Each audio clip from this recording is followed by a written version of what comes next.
भिजो के दुई सूत भेजत हाबो मयामा भिजो के दुई सूत बांधी लेबे भैया मोर राखी लगा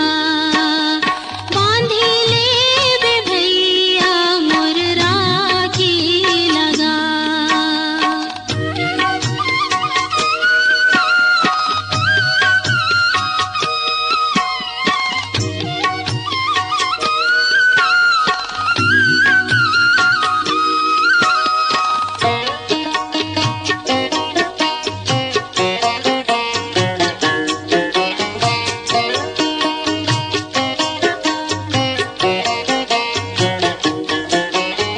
दूरी हा गजब होगे मई के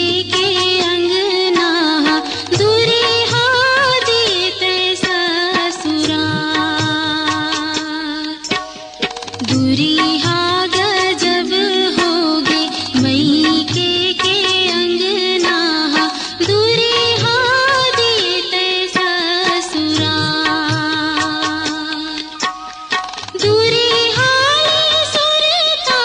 करत हमर भैया के दूरी हाल भेजता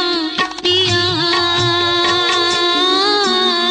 बांधी लेबे भैया मोर राखी लगा बांधी लेबे भैया मोर राखी लगा।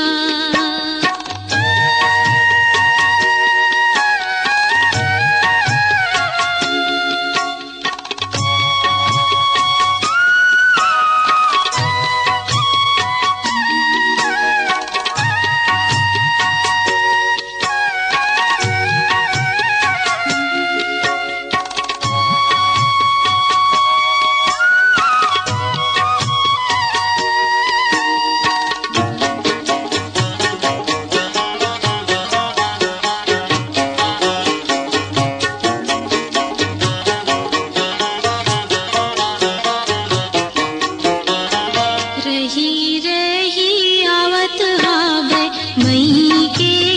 सुरताओ मई के डेहरी दुआर रही रही आवत हावे मई के सुरताओ मई के डेहरी दुआर कब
राखी के बंधना है मया के बंधना है भाई बहिनी के तिहार हरे फूले भैया भौजी के अंगना के सुखी राह भैया हमार बांधी लेबे भैया मोर राखी लगा बांधी लेबे भैया मोर राखी लगा भेजत हाबो मयामा भिजो के